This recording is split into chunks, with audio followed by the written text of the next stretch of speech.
Si las puertas se te han cerrado, recuerda que siempre hay una puerta abierta para ti. Puerta Abierta, un programa con el doctor Guillermo Torres.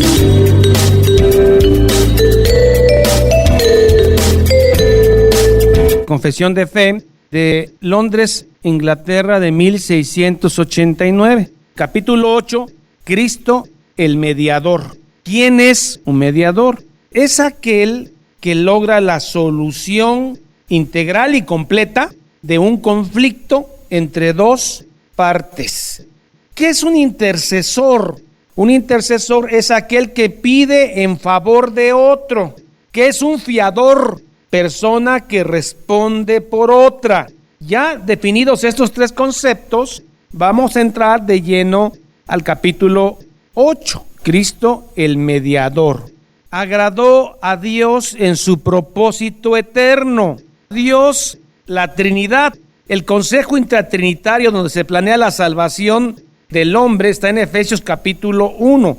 Agradó a la Trinidad, a Dios en su propósito eterno, escoger y ordenar al Señor Jesucristo, su unigénito Hijo, engendrado, no creado, como dicen los testigos de Jehová. El Hijo procede del Padre, engendrado, pero no creado.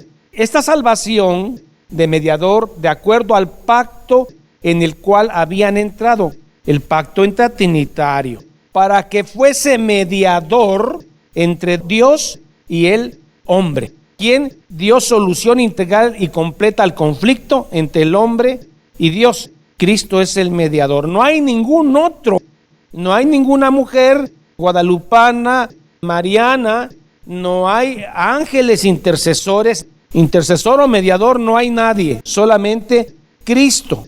Primera de Pedro 1, 19, 20. Por medio de quien fue fiador para dar solución a este conflicto del pecado. El precio fue la sangre de Cristo. Fuisteis comprados sino con la sangre preciosa de Cristo, como de un cordero sin mancha y sin contaminación. Todos los sacrificios del Antiguo Testamento eran de animales inocentes, puros, y se derramaba su sangre. Pero esto solamente era un tipo del Cordero de Dios. ¿Cuándo destinaron a Cristo para ser Cordero? Yo pensé que es que como Dios había creado a Adán y Eva y les falló, hombre, Adán y Eva, tuvieron que tomar un plan B, la Trinidad, y decir, bueno, ¿ahora qué hacemos? Pues mandamos a Cristo. No, antes que el mundo fuera destinado desde antes de la fundación del mundo, pero manifestado en los posteros tiempos. Los posteros tiempos son los tiempos del apóstol, por amor a vosotros, no todo el mundo, sino a los que él amó, predestinó, santificó, perfeccionó y glorificó. Como tal, él es profeta, sacerdote y rey. ¿Qué es un profeta? Aquel que llevaba la palabra de Dios al pueblo. Cristo lleva la palabra de su Padre a nosotros. Por eso es profeta. Hechos 3:22. Se está haciendo referencia a Moisés. Esto se está anunciando desde el Antiguo Testamento, que Cristo venía. Porque Moisés dijo a los padres, el Señor vuestro Dios os levantará profeta de entre vuestros hermanos. ¿A quién se está refiriendo? Cristo. Os levantará profeta. Cristo es profeta porque trae la palabra de Dios. Dios os levantará profeta de entre vuestros hermanos como a mí. A él oiréis en todas las cosas que os hable. Y toda alma que no oiga a aquel profeta, o sea, Cristo, será un alma desarraigada del pueblo. Se va a perder eternamente. Cristo es profeta, es sacerdote. ¿Cuál era el oficio sacerdotal del Antiguo Testamento? Era acercar al pueblo a Dios a través de sacrificios. Eso lo hacía el sacerdote a través de sacrificios de animales. Ahora tenemos un sumo sacerdote que es Jesucristo, que con un solo sacrificio de una sola vez pagó el pecado del mundo que iba a ser salvo. Es sacerdote, eso está en Hebreos 5, 5, 6, del orden de Melquisedec. Pero también es rey, Salmo 2, 6, porque todo lo que dice la confesión tiene sustento bíblico. Pero yo he puesto mi rey sobre Sión, mi santo monte. Cristo es rey. Él es salvador y cabeza de su iglesia. Efesios capítulo 1, todo el capítulo 1. Él es Salvador y cabeza de su iglesia. Pero Él es heredero de todas las cosas, de todo lo que fue creado, porque fue creado por Él y es sustentado por Él, y juez del mundo, a creyentes y no creyentes. Yo soy ateo, sí, pero el hecho de ser ateo no te exime de que en el día del juicio final estés paradito ahí para ser condenado. Va a estar ante el juez del mundo. Hechos 17:31. Por cuanto ha establecido un día, el juicio final, una fecha que solo Dios conoce, en el cual juzgará al mundo con justicia por aquel varón a quien designó, dando fe a todos con haberle levantado de los muertos. Está hablando de Cristo, es juez. Punto y coma. Desde la eternidad, desde antes que el mundo fuera, le dio Dios, el Padre le da al Hijo un pueblo, los que van a ser salvos, los creyentes del Antiguo y Nuevo Testamento. Le dio Dios un pueblo para que fuese su simiente y para que a su debido tiempo lo redimiera, llamara, justificara, santificara y glorificara. La redención no fue inmediata, no. La redención fue hasta que Cristo pagó el precio en la cruz hace 2000 años. Romanos 8:30, veamos la cadena de oro de la redención. Y a los que predestinó, a estos también llamó. Y a los que llamó, a estos también justificó con su sangre. Y a los que justificó, a estos también glorificó. Todavía no tenemos cuerpos glorificados, pero Dios lo da por hecho, porque lo que promete lo cumple. Vamos al punto 2. El Hijo de Dios es la segunda persona de la Santa Trinidad. Siendo verdadero y eterno Dios, Cristo no fue creado en algún momento. Cristo coexiste, es consustancial al Padre, de la misma sustancia y naturaleza. Cristo es la brillantez de la gloria de su Padre, igual y de una sustancia con Él, tan Dios como el Padre, quien hizo el mundo y mantiene y gobierna todas las cosas que ha hecho. Dios sustenta todas las cosas. Habiendo llegado la plenitud del tiempo, cuando Cristo se encarnó, el misterio de la encarnación, tomó sobre sí la naturaleza de hombre, con todas sus propiedades esenciales y con sus debilidades comunes. Cristo se formó un cuerpo humano con todas las naturalezas y debilidades de un cuerpo sin pecado. Él no hereda el pecado de Adán. Es el único ser que ha estado en la tierra que no ha heredado el pecado de Adán. Perfecto y limpio, pero con naturaleza humana. A él le quemaba el sol, él se cansaba, tuvo sed, lloró, dormía, fue tentado en todo y no pecó. Vayamos a Filipenses 2, 6, 7. Dice, el cual, habla de Cristo, siendo en forma de Dios, no estimó el ser igual a Dios como cosa a que aferrarse, sino que se despojó a sí mismo, tomando forma de siervo, hecho semejante a los hombres. Nadie lo despoja, el diablo no despoja, él se despoja. Jesús dijo, a mí nadie me quita la vida, yo la doy. Nadie tiene poder para quitarle la vida a Jesús, él la da. Jesús toma cuerpo de hombre y él conoce lo que es el dolor de un latigazo, y él conoce el desprecio de sus amigos, conoce la falta de fe, pero es santo. Solamente así puede entender usted que esa naturaleza humana es perfecta, con la naturaleza divina 100%. Puede usted entender que él esté en la cruz muriendo, golpeado, crucificado, y empieza a interceder por los malvados, por los malditos. Señor, no se lo tomes a cuenta. Eso lo hace un cuerpo santo. Jesús es 100% hombre y 100% divino. La concepción de Cristo es un misterio. Fue concebido por una mujer virgen, descendiente de Abraham y de David, de la tribu de Judá. Fue concebido por el Espíritu Santo en el vientre de la Virgen María. Y ahí, si usted quiere ver cómo fue el mecanismo, va usted a caer en errores doctrinales, porque es algo que la Biblia no ha revelado. Y cuando quiere usted explicar cosas que la Biblia no revela, usted acaba perdiéndose. Fue concebido por el Espíritu Santo en el vientre de la Virgen María. una mujer perteneciente a la tribu de Judá. El Espíritu Santo vino sobre ella y el poder de Dios la cubrió y concibió y se llamará Emmanuel. ¿Dónde está el material genético divino y dónde está el material genético de María? ¿En qué momento es Dios? ¿En la concepción o en el alumbramiento? ¿O es Dios cuando es bautizado? Hay cosas que la Biblia no explica y que si usted intenta darle respuesta, lo que va a hacer es perderse. Simplemente la cubrió el Espíritu Santo y ella quedó encinta. Y hay un embrión vivo, 100% humano, 100% divino, sujeto a las limitaciones de un cuerpo de carpintero. Y así, según las Escrituras, fue hecho él de una mujer. ¿Cómo puede habitar tanta divinidad, tanto poder? Aquel que hizo los cielos, la tierra, los soles, las galaxias, los astros, los peces, los moscos, el que hizo todo. ¿Cómo es que habite en un cuerpecito? El misterio de la encarnación. Y de repente Jesús dejaba ver su divinidad por momentos. Al cojo le dijo, levántate. Al mar que estaba bravo le dijo, enmudece. Al leproso le dice, sé limpio. Camino sobre las aguas. Deja de ver su divinidad, pero también deja de ver su humanidad. Tengo sed. Estaba cansado. Pidió agua. El dolor de los latigazos. Tenía nervios, tenía ligamentos, tenía sangre. Fue hecho una llaga humana. Sufrió dolor, el dolor de la cruz. Maldito aquel que muriera en una cruz. La naturaleza de él no es pecaminosa, aun cuando viene de María.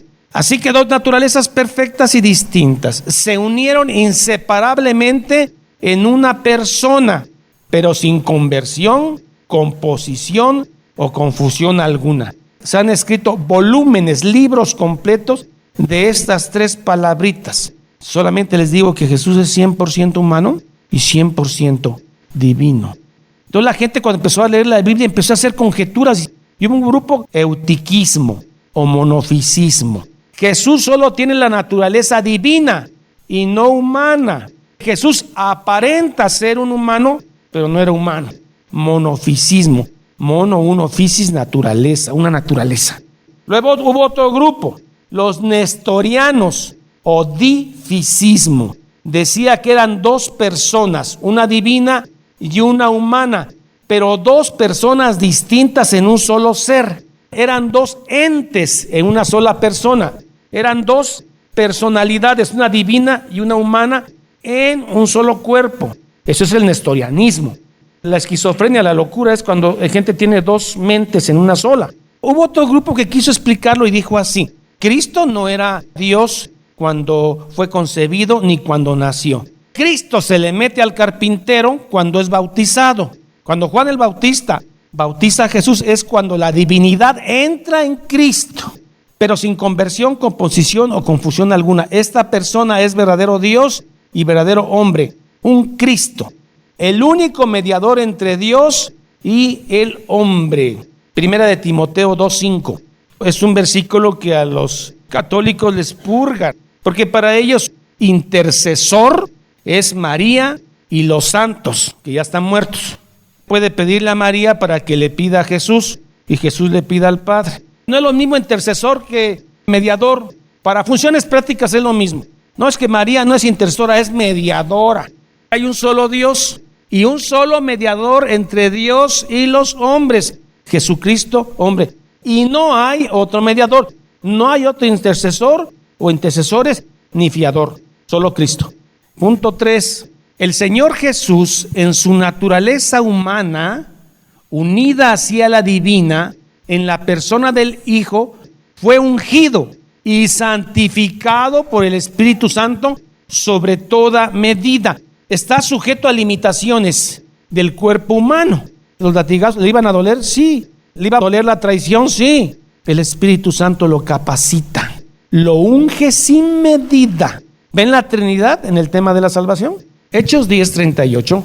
Como Dios ungió con el Espíritu Santo y con poder a Jesús de Nazaret. El Espíritu Santo le da la capacidad a Cristo, que estaba en un cuerpo limitado por un cuerpo humano.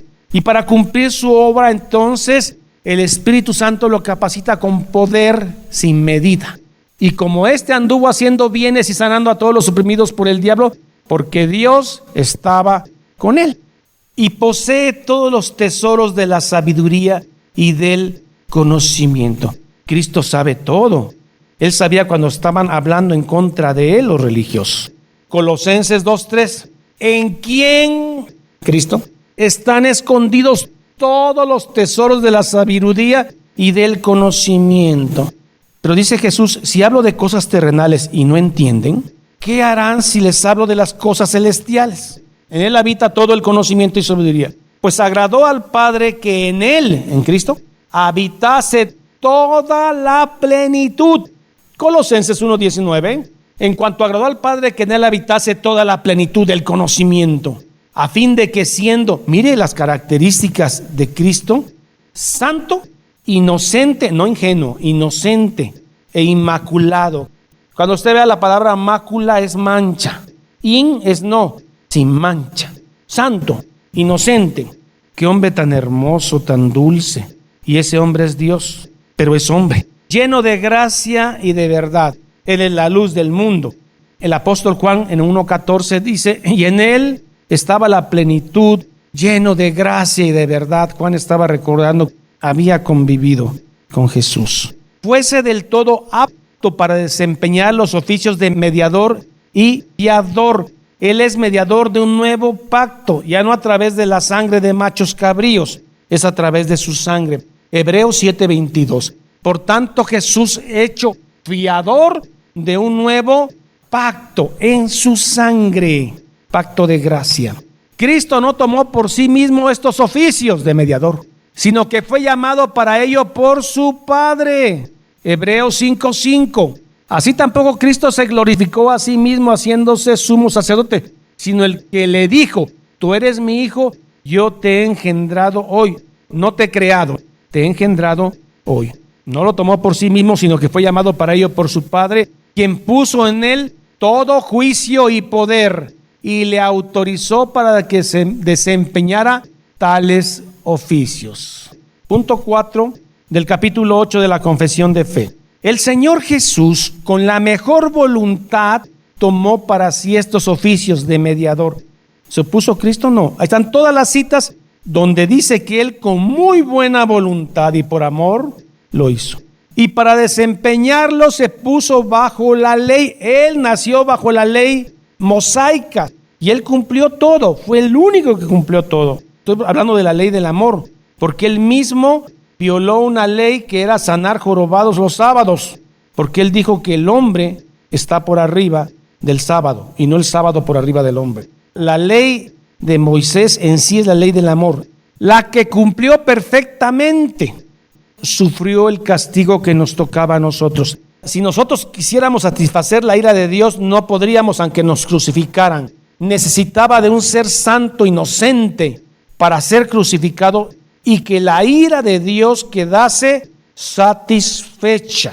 Cuando Cristo fue crucificado no fue porque el diablo estaba siendo complacido. En ese momento se estaba complaciendo la ira de Dios, del Padre, contra la maldad y la injusticia. Y todo el pecado del mundo cayó en ese ser santo, inocente y puro. Él está en lugar de nosotros, pagando el precio de nuestra salvación. Cuando la ira de Dios se presenta en el juicio final, va a caer justamente con todos aquellos que no tengan la sangre de Cristo a su favor. Y eso es justicia. Pero los que se salven por la sangre de Cristo, eso es gracia, regalo de Dios. No vamos a estar ahí porque somos buenos, no. Es porque Cristo nos cubrió con su sangre. El Señor Jesús con la mejor voluntad tomó estos oficios y para desempeñarlos se puso bajo la ley, la que cumplió perfectamente. También sufrió el castigo que nos tocaba a nosotros y que debíamos de haber sufrido. Gálatas 3:13. Maldito aquel que muera en un madero y se hizo maldición por nosotros. Lea todo Isaías 53. Cristo nos redimió de la maldición de la ley, hecho por nosotros maldición, porque está escrito, maldito todo aquel que es colgado en un madero. Él pagó el precio, Él pagó los platos rotos. Fue un hombre el que pecó en el Edén y fue un hombre que nos redimió. Tenía que ser un hombre, 100% hombre, 100% divino, nos redimió. y ahora somos salvos. Padeció dolores en su alma humana y los más grandes sufrimientos en su cuerpo. Fue crucificado y murió y permaneció bajo el poder de la muerte 3 días, aun cuando su cuerpo no vio corrupción, no se aguzanó en 3 días. Y después con ese mismo cuerpo resucitó, con las mismas heridas. Tomás dijo, no creo eso es mucho. Hasta que no vea sus heridas y meta mi dedo, creeré. Días después Jesús se aparece y le dice, te oí, Tomás, mete tu dedo en mi herida. Mi Señor y Dios mío. Tomás, porque viste, creíste. Pero bienaventurados los que sin ver creyeron, porque ellos verán la gloria de Dios. Al tercer día se levantó de entre los muertos. Vayamos a 1 Corintios 15:3. Porque primeramente os he enseñado lo que asimismo recibí, que Cristo murió por nuestros pecados, y borraré sus pecados y no me acordaré más de ellos. Cristo murió por nuestros pecados conforme a las Escrituras. Con el mismo cuerpo que tenía cuando sufrió, se levantó, con el cual también ascendió al cielo. La ascensión está en Marcos 16:19, Hechos 1:9 al 11. Y así como ven que sube, así vendrá entre las nubes. Y allí, después de haber subido, está con el oficio de mediador, donde se sentó a la diestra del Padre, y allí intercede por su pueblo. ¿Qué parte no queda clara que Él es intercesor?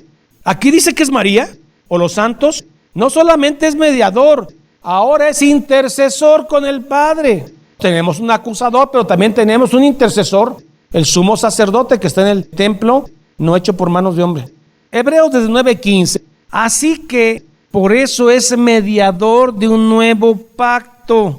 Todos estos son pactos de gracia, pero este es un nuevo pacto en su sangre, para que interviniendo muerte, derramamiento de sangre, para la remisión de las transgresiones que había bajo el primer pacto, se tuvo que derramar la sangre del Cordero. Los llamados reciban la promesa de la herencia eterna. Los llamados son los mismos escogidos, porque donde hay testamento es necesario que intervenga muerte del testador para que proceda, porque el testamento con la muerte se confirma, pues no es válido entre tanto el testador vive, de donde ni aún el primer pacto fue instituido sin sangre, porque habiendo anunciado Moisés todos los mandamientos de la ley y a todo el pueblo, tomó la sangre de los becerros, de los machos cabríos, con agua, lana, escarlata, y todo Levítico e hisopo, y roció el mismo libro y también a todo el pueblo, diciendo, esta es la sangre del pacto que Dios os ha mandado. Pero cuando Cristo vino, quitó el pecado. Roció también con la sangre el tabernáculo y todos los vasos del ministerio. Y casi todo es purificado según la ley con sangre. Fue pues necesario que las figuras de las cosas celestiales fueran purificadas así, pero las cosas celestiales mismas con mejores sacrificios que estos. Porque no entró Cristo en el santuario hecho de mano, porque cuando se escribe Hebreos todavía se hacían sacrificios en el templo de Herodes. Porque no entró Cristo en el santuario hecho de mano. Era figura, pero no es el mero del verdadero. ¿Dónde entró Cristo cuando fue ascendido? Sino en el cielo mismo, para presentarse ahora por nosotros ante Dios. Tenemos un sumo sacerdote que intercede por nosotros en no templos hechos por la mano del hombre. Cristo entró en el templo del cielo, y no para ofrecerse muchas veces. El tema de la Eucaristía, ¿qué propone la misa católica romana? Propone que en el momento eucarístico, cuando el sacerdote levanta el vino, literalmente Cristo es sacrificado una vez más, y usted come su carne y su sangre, porque dicen que si usted no come su sangre no verá la gloria de Dios. Y entonces ellos dicen que en ese momento se da la transubstanciación, que literalmente el vino se convierte en sangre y literalmente la galleta se convierte en carne. Usted se confiesa y lo come, está expiado. Usted puede ir en paz. Es un sacrificio que se repite miles de veces en las iglesias. Eso es blasfemo, decir que nuevamente se está derramando la sangre cuando la Biblia dice, y no para ofrecerse muchas veces, como entra el sumo sacerdote en el lugar santísimo cada año con sangre ajena. Esto lo hacían los sacerdotes judíos una vez al año en el Yom Kippur, 9:24. Porque no entró Cristo en el santuario hecho de mano para presentarse ahora por nosotros ante Dios, y no para ofrecerse muchas veces, como se hace en el catolicismo romano, en la Eucaristía. Al tercer día se levantó de entre los muertos, con el mismo cuerpo que tenía sufrió, con el cual ascendió al cielo, donde sentó a la diestra del Padre. Allí intercede por su pueblo, y cuando sea el fin del mundo volverá para juzgar a los hombres y a los ángeles. Hechos 10:42. Y nos mandó que predicásemos al pueblo y testificásemos que es el que Dios ha puesto por juez de vivos y muertos. Vamos al punto 5, que es muy pequeño.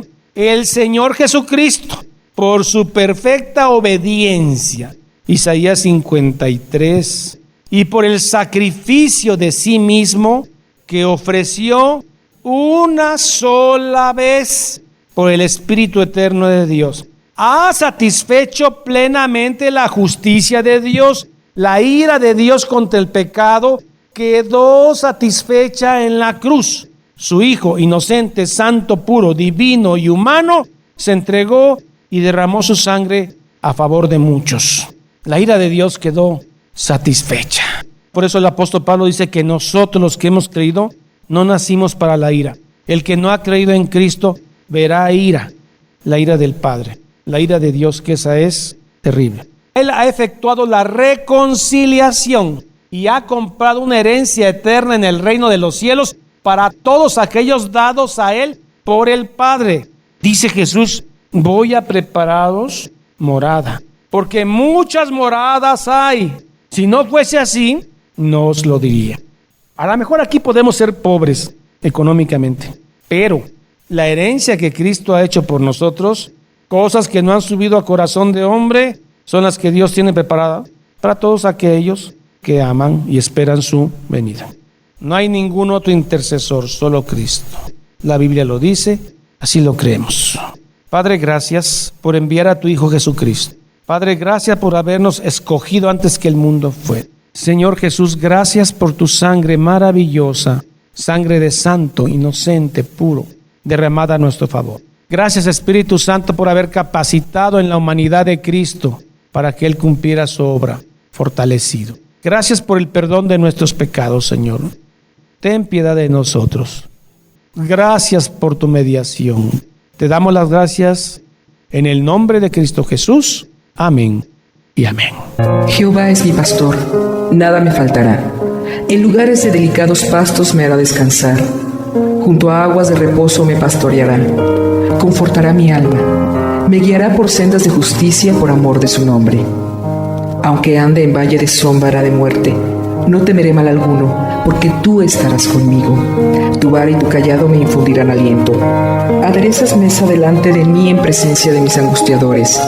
Unges mi cabeza con aceite, mi copa está rebosando. Ciertamente el bien y la misericordia me seguirán todos los días de mi vida, y en la casa de Jehová moraré por largos días. Salmo 23. Esta es la paz que Dios te da a través de su palabra. Busca un grupo de personas que te ayuden a leer e interpretar la Biblia. Te invitamos a escuchar el programa Puerta Abierta con el doctor Guillermo Torres, pastor de la iglesia La Familia de Dios. Todos los días por esta estación.